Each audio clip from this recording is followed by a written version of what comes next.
আসসালামু আলাইকুম। আজ অসম্ভব সুন্দর একটি রেড ভেলভেট কেকের ডেকোরেশন আপনাদের সাথে শেয়ার করব।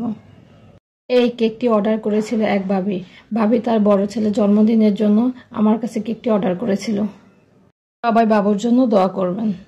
এটা ছিল 1.5 পাউন্ডের একটি কেক। আমি 8 ইঞ্চি মোল্ডে এই কেকটি বেক করে নিয়েছি। ক্রিম দিয়ে কেকটি কাভার করে আমি নর্মাল ফ্রিজে রেখেছিলাম 20 মিনিটের জন্য।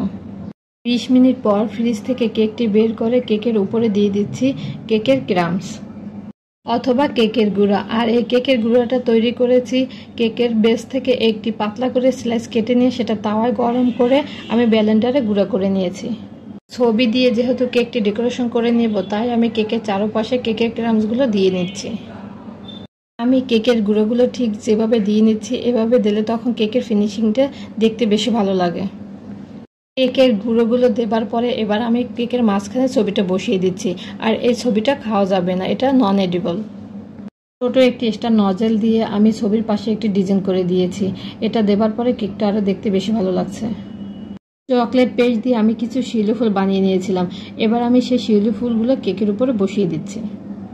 আর এই শিউলি ফুলগুলো আপনারা ফন্ডেন্ট দিয়েও বানিয়ে নিতে পারেন। আমি যেহেতু চকলেট পেস্ট দিয়ে কাজ করি, তাই আমি চকলেট পেস্ট দিয়ে বানিয়ে নিয়েছি। কেকের এক পাশে আমি একটি বাটারফ্লাই বসিয়ে দিয়েছি। কেকের ক্রাম্বস দিয়ে আমি কেকের নিচে বর্ডারও দিয়ে নিয়েছি। একটি লেটার স্ট্যাম্প দিয়ে চকলেট পেস্টের উপরে আমি হ্যাপি বার্থডে লিখে নিয়েছি। গোল্ডেন ডাস্টে সামান্য ভ্যানিলা এসেন্স দিয়ে এই লেখাটার উপরে আমি গোল্ডেন ডাস্ট কালারটা দিয়ে নিয়েছি। এটাই ছিল আমার কেকের ফাইনাল লুক। আমার ভিডিওটি যদি ভালো লাগে তাহলে লাইক, কমেন্ট এবং শেয়ার করতে বলবেন না।